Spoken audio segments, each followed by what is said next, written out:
Hello everyone, here's Mahsa Dorfat from Coinix. Coinix is a blockchain investment firm based in Hamburg, and we make it possible for everyone to have exposure to digital assets and to have a diverse blockchain portfolio. Recently, we have announced our new investment in ChainAware.ai, and today I'm going to interview one of the co-founders of this project. Martin, it's great to have you here. Thank you. Here I am. Perfect. Now, would you please introduce yourself and tell us, how did you end up in the blockchain industry? What is your story? My blockchain story, it's actually a very old story, a very long story. My twin brother and myself, we discovered blockchain very, very early ages. I think 2014 in January, we published our first Bitcoin price forecast. It was in a Swiss CFA magazine. That time we were conservative. We forecasted $10,000. The price around that time was $300. Everyone was laughing about us. 3 years later, then the Swiss CFA guys, they asked, do we want to write a new article? And we wrote it. It was 2017 December. It got published 2018 in March, I think. And then we said, the price will be 100,000. We just had a formal reasoning, like a number crunching reasoning. And the funny thing was, actually, no one was then laughing anymore. So it was very interesting. At first, they were laughing, then they were not laughing. Then my brother and me, we left Credit Suisse. We both worked 10 years for the Credit Suisse, VP, Tarmo too, my twin brother. And then we created Smart Credit. It's kind of first of the kind, fixed term,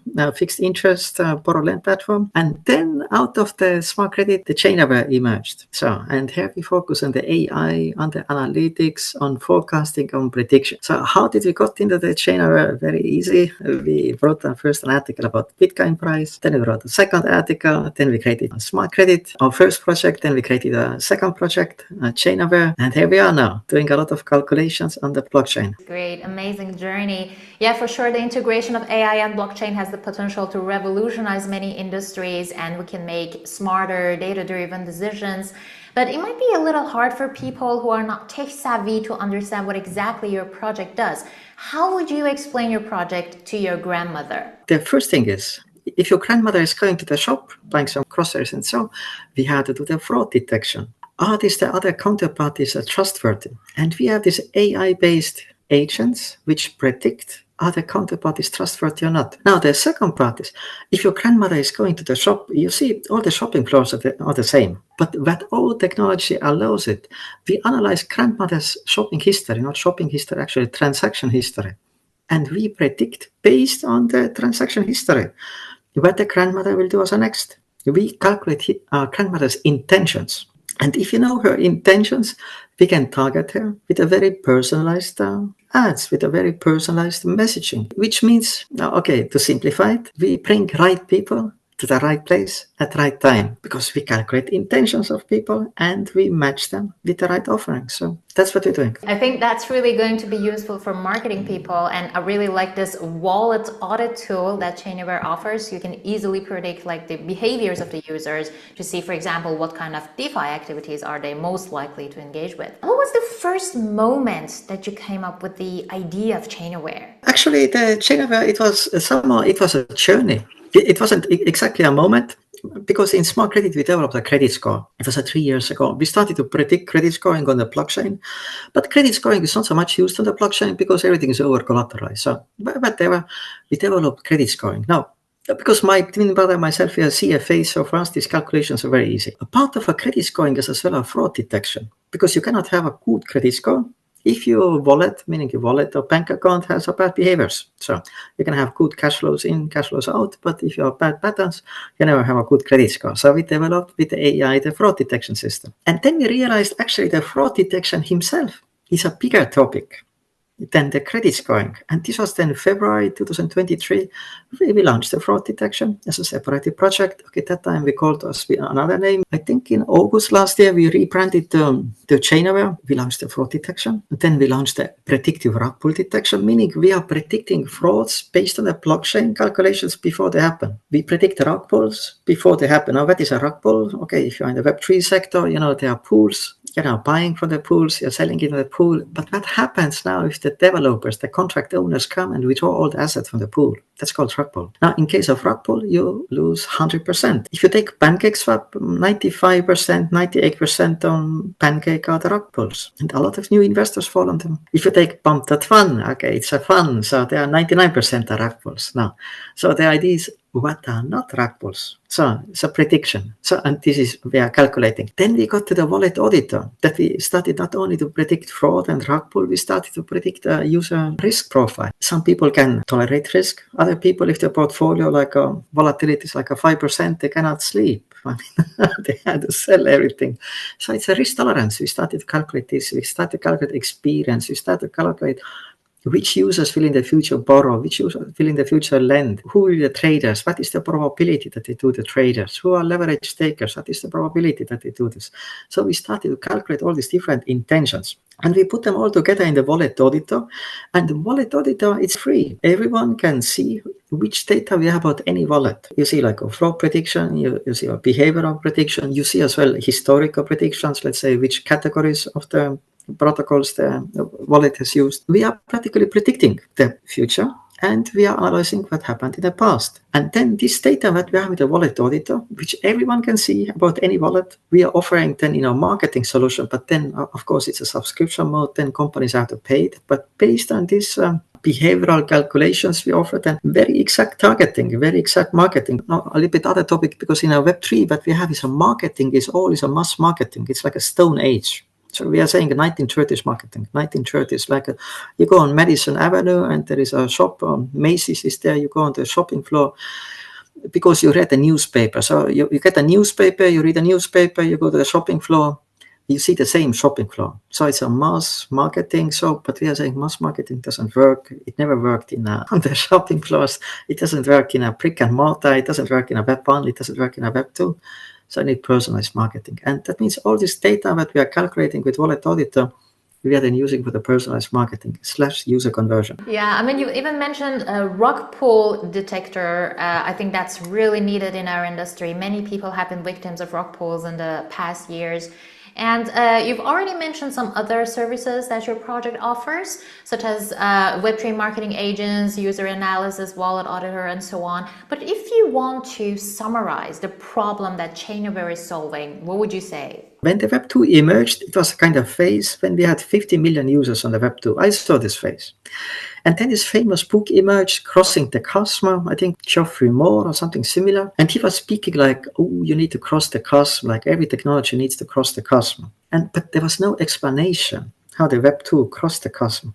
Web 2 became mainstream with two technologies. And that's what people are not studying in the business school. But we are telling this.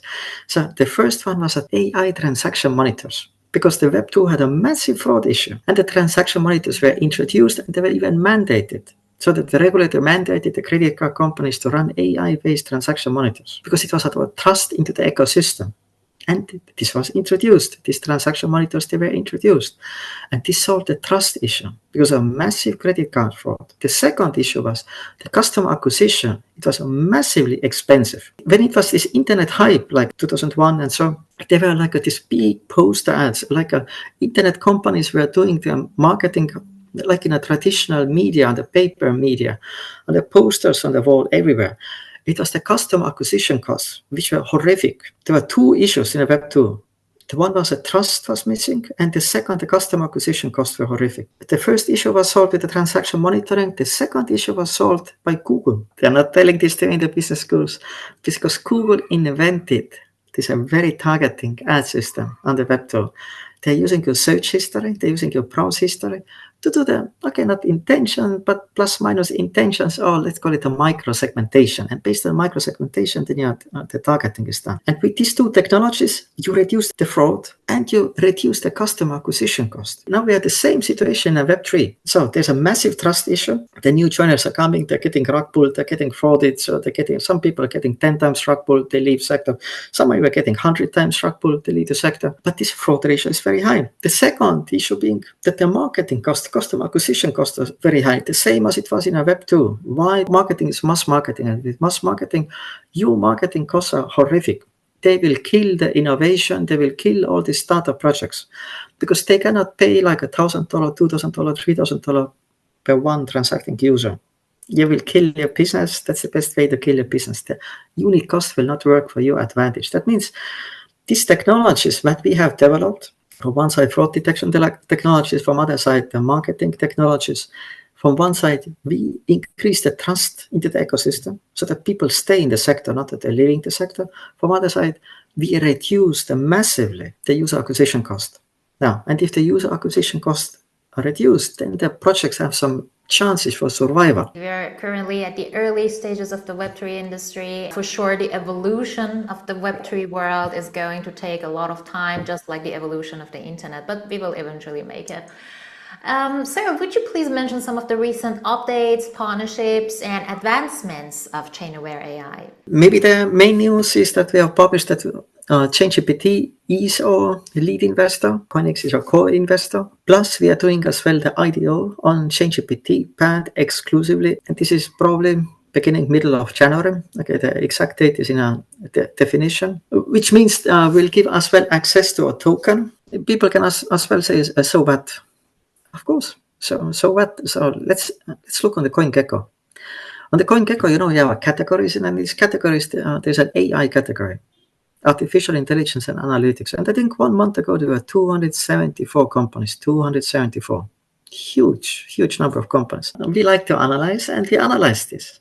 And from these 274 companies, 20 have their own AI models. Now is the question, what are the others doing there in this list? They are creating marketplaces. There are like 100 companies which are creating marketplaces. Between these 20 providers of the AI, then there are 100 companies which are creating TPINs, decentralized physical infrastructure. But there are again 20 providers of the AI models. Then there are other big bunch of companies who are using the OpenAI, the LLMs, large-scale linguistical models to the generation. But they are saying this is just using someone else's AI. It's not creating AI. You should not look like on the projects who are providing services to AI companies. You should look on the companies which are creating models, because models are intellectual properties. And these models / algorithms, and of course the data, this is your intellectual property which protects you. We did all this DeFi. We were there before DeFi in the sector.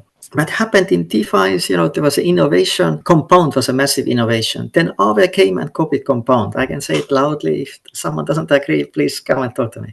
And then everyone's copied Aave and Compound. But there was no innovation anymore. Everyone kept copying the others. Uniswap copied the Bancor, did some little changes. And then everyone copied Uniswap. What happened in a DeFi was everyone was copying someone else's source code. And the innovation transformed into the innovation of marketing / shilling, just whatever. But not anymore technology innovation, because source code was copied. AI, we say it's beautiful because the models, they are protected.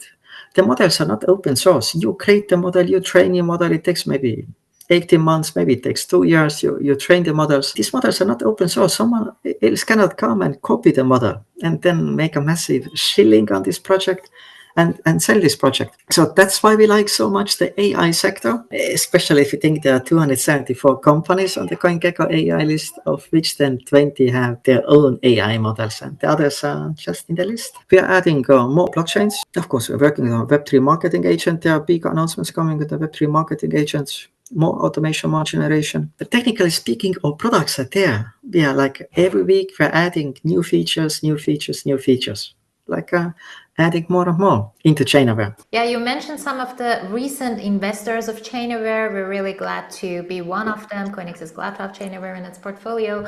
Now let's go to competitors. Do you think is there any other project out there who is doing exactly what you're doing? And if yes, what makes you stand out? I can speak ages about this topic. Okay, let's start with the transaction monitoring. Transaction monitoring is a legal regulatory requirement for every virtual asset service provider. Now, technically speaking, every top is a virtual asset service provider. If it's a central control of the coins, like central exchanges and central borrow lender platforms, they have their virtual asset service providers too. And they are mandated by the regulator. They have to do crypto AML and they have to do transaction monitoring. Now, what happened in this sector, and this is a little bit mind-blowing, it shows just how money should not be invested. What happened in the sector was that so much money went into we are speaking of the fraud detection here, into crypto AML. Now, I've worked 10 years for the Credit Suisse. I know AML inside out, but AML is a very standardized. It's like even like a codified in the law how you have to do it. But it means all this big money, like $500 million went into Chainalysis, and the others went into Chainalysis, and all they were doing was an AML, which is a rules-based fraud detection. But the same issue was there in the Web 2. Rules-based fraud detection does not work. You have to do AI-based fraud detection. You have to do dynamical fraud detection. It's not enough to use a statical fraud detection to find frauds in a dynamical environment. It just doesn't work from concept point of view. If your opponent is using dynamical approaches, you have to use dynamical approaches to protect yourself. Statical rules don't help. Now, and what happened in a sector, these big companies like ChainAware and others, because they have so huge marketing power, I mean, where did this $500 million went? They were telling them to the industry, it's not possible to build transaction monitors, therefore let's use crypto AML tools. Those are transaction monitors, and that's what happened. That means this crypto AML, it took over so much the market that this rules-based fraud detection became kind of standards. But the regulator is mandating two things. You have like AML and transaction monitoring. Transaction monitoring is always done with the AI because it's a dynamical pattern matching. Now, in case of transaction monitoring, maybe there are one, two like competitors, but they are like a very big companies. They are creating their own models. Now, the challenge is always to create a real-time models. Let me say, like we have 98% prediction rate of fraud happening in the future on the Ethereum chain. It's a backtested. We are backtesting with the crypto scam to be public data. Of course, we're not training with this data. We're only backtesting with this data. I don't know that anyone else is publishing their algorithm accuracy. We have 98%. So we have these two parameters. Is it real time or not real time? And is it AML or is it transaction monitoring? Both are required, and it should be real time. What happened in a sector? This crypto AML started to all this. They started to use this AML algorithm, and they started to serve central finance companies like Binance, OKEx, all these big boys. But it's not real time. And it's a crypto AML, but we are in the Web3. If you're in the Binance, you can lock an account. You can say, provide me additional information. Your account is locked. If you're in a Web3, you cannot lock someone else's account. You cannot block transactions. You need a preventive compliance. You cannot say something happened like the crypto AML companies do it. You have to say something will happen.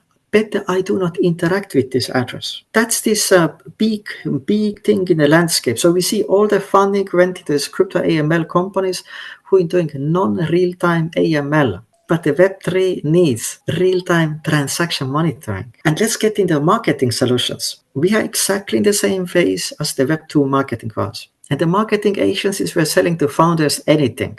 They're like, just give us the money, we will do something. And later, of course, it didn't work. And then they say, listen, founder, your system is not good. User experience is bad, or this is bad, or this is bad. Just find me 10 reasons, in 1 hour, and you have 100 of them. And they are earning money with the mass marketing. Now, what happened in a Web2? When Google introduced Google AdWords, the very targeted marketing, then all this money, which was going to the marketing agencies, it started to go to the ad tech. And marketing agencies became like a consultants using these ad technologies. They become like an advisor how to use these advanced ad technologies. We think the same is happening in a Web3. So that means marketing agencies, they have the biggest part of a pie. Founders are going to them and they're paying huge money without any deliverables. It's just advanced payments, just do something, just burn the money. And the money is burned with a massive acquisition cost to get the real users. And the same will happen now in the Web3, what happened in Web2. The ad tech will emerge and the ad tech will become a mainstream, the same as Google became a mainstream. So if you asked me earlier, how do we can formulate ChainAware? We are doing the same that Google is doing.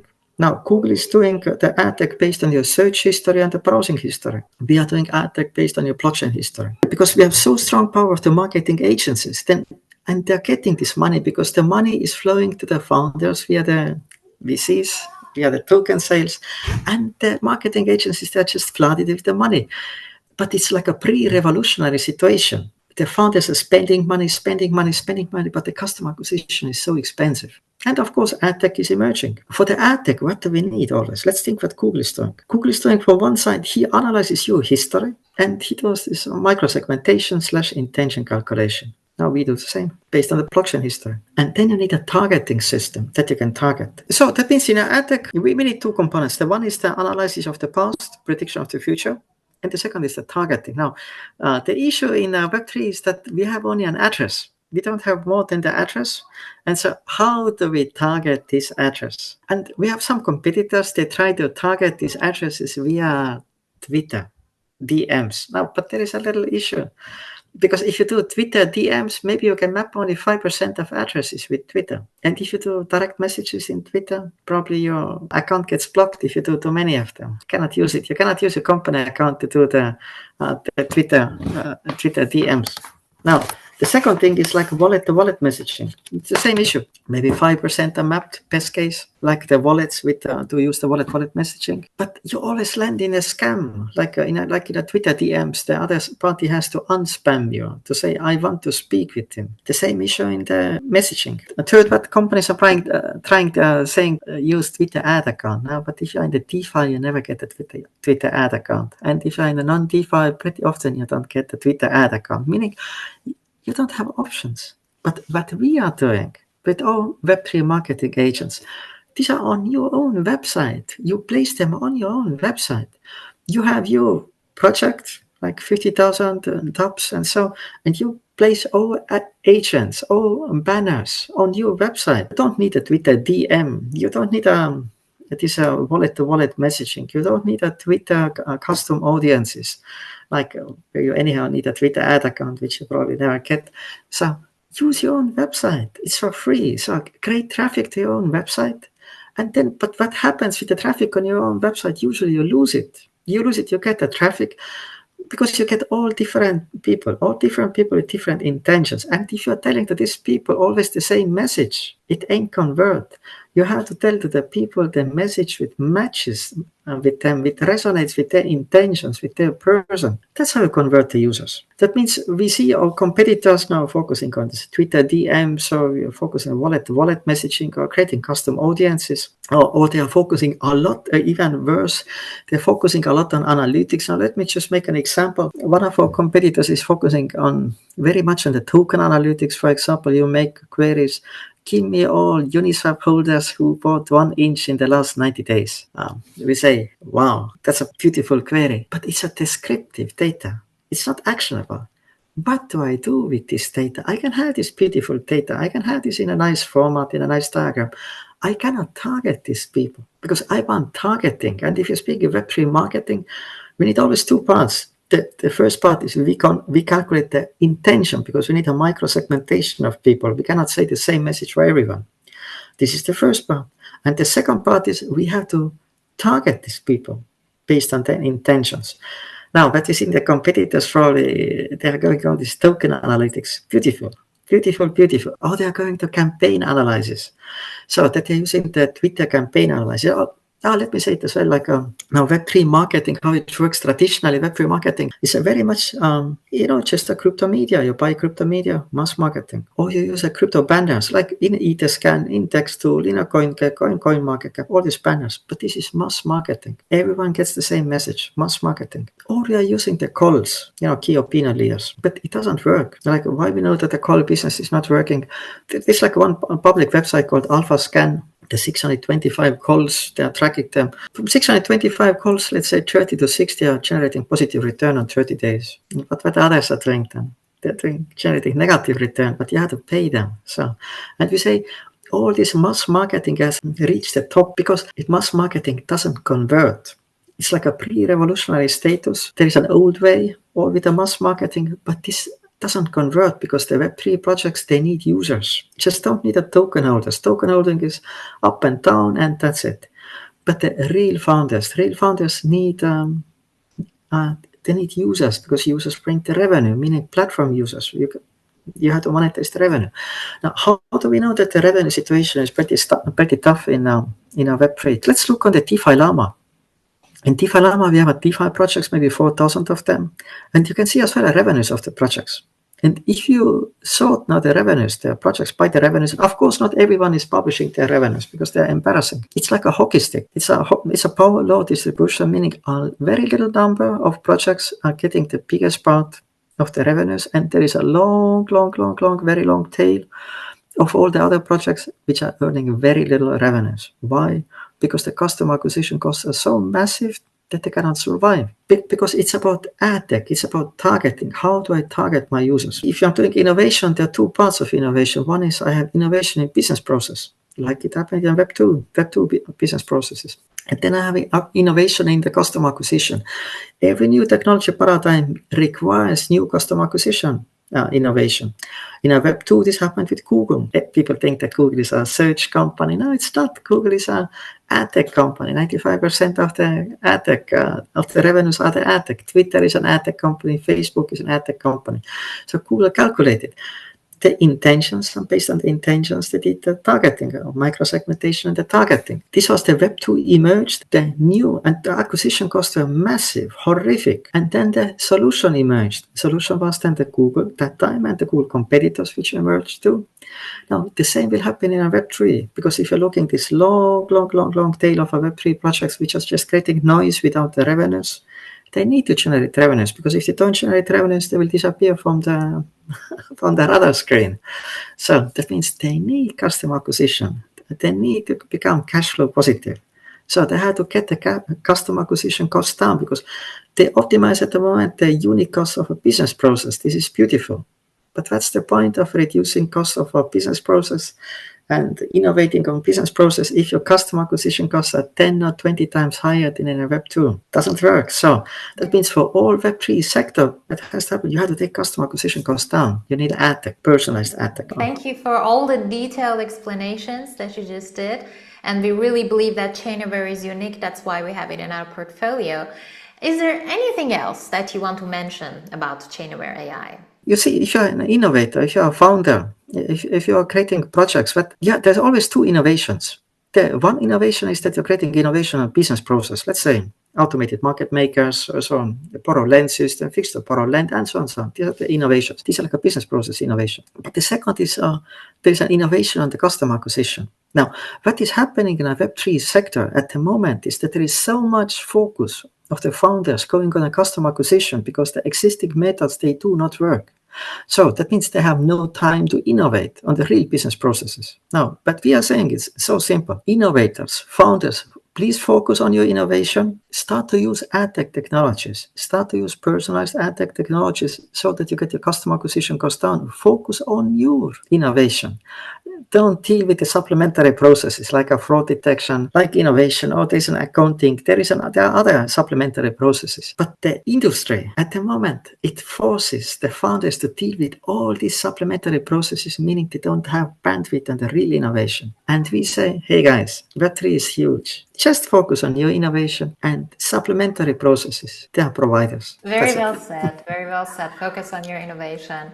Now, there are still some people out there, I mean, like most of the people, they are not invested in the blockchain industry. What is your message to the people who have not already invested? Okay, I'm a CFA, I'm a chartered financial analyst. My twin brother is a chartered financial analyst. Some people can admit it, some people cannot admit it, but maybe history can be the guide in saying like every monetary system has like a age of 50 to 60 years, and then is a transformation from one monetary system to the next one, which again has an age of 50 to 60 years, and so on. And this is happening the last 500 years already, and this will happen so in the future too. The current monetary system, as we know it, it's of course developing, it's kept alive by the central banking powers and so on. But we are seeing there is a transformation to the new monetary system. So, and this new monetary system probably there's a lot of blockchain elements. Means if you're thinking about the blockchain as so, it's not just that it's like a nice goodie or let's try this technology or other technology. It's a fundamental technology, because the new monetary system will be based on the blockchain. It will come to this, and this existing monetary system, it will slowly dissolve, and the first movers, okay, and the new blockchain industry, they will be, it will be positive. It will be a huge wealth transformation from the old ones to the new ones, and this wealth transformation, this happens every 50, 60 years, because humans regularly, they think on this one what they have experienced now, but because this is once in a lifetime events that are happening, this experience is missing. Maybe only the history can be the guide, and so if you're thinking on the blockchain, you just have to see it not just as a technology, but something that is a fundamental revolution, the self-custody, the self-keeping the assets, everything that is enabled. Technically, the banking landscape will transform, many other landscapes will transform. We are speaking here about how the marketing transformation will happen. We are massive transformation, will be massive wealth transfer. We are just repeating again the same thing what happened in the history again, and again. Indeed, indeed. Yeah. Even if we compare the evolution rate of the internet and the blockchain, we can see that they are following somehow the same line. So if you don't want to invest, at least start learning about the blockchain industry. So Martin, it was really great to do this interview with you. Thank you so much. We are really looking forward to all the future milestones that ChainAware AI is going to achieve, and good luck. Thank you.